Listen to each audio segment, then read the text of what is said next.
Kaya tuungan katabangan na ya GSIS ya program siga ya loan, solar loan energy sabab maka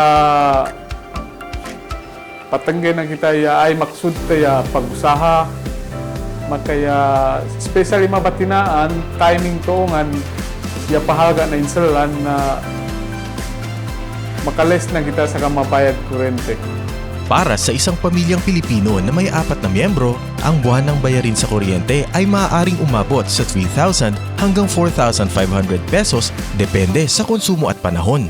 Batay sa mga survey ng Pulse Asia, nananatiling kabilang ang mataas na presyo ng mga bilihin kabilang ang kuryente sa pangunahing suliranin ng maraming Pilipino.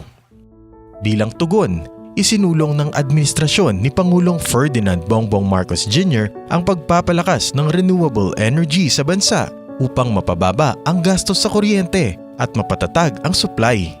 Dito pumasok ang Government Service Insurance System. Sa pamumuno ni Wick Veloso, inilunsad ang GSIS Solar Energy Loan o GSEL. Assalamualaikum Nikitam Kamemon. Ako si Majumar Atari min LGU South Ubian,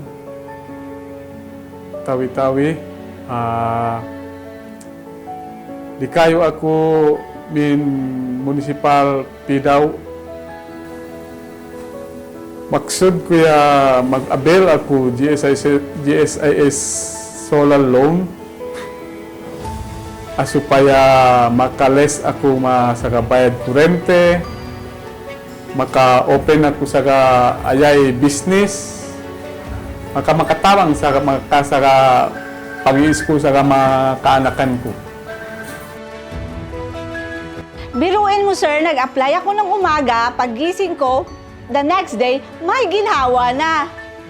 Talagang giginhawa.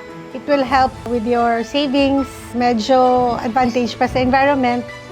So, let's avail of the Ginhawa Package Solar Loan. Thank you sa GSIS. Malaking ginhawa ito na nagbibigay hanggang 70% na pagtitipid sa kuryente sa ilang buwan ng mataas na solar output.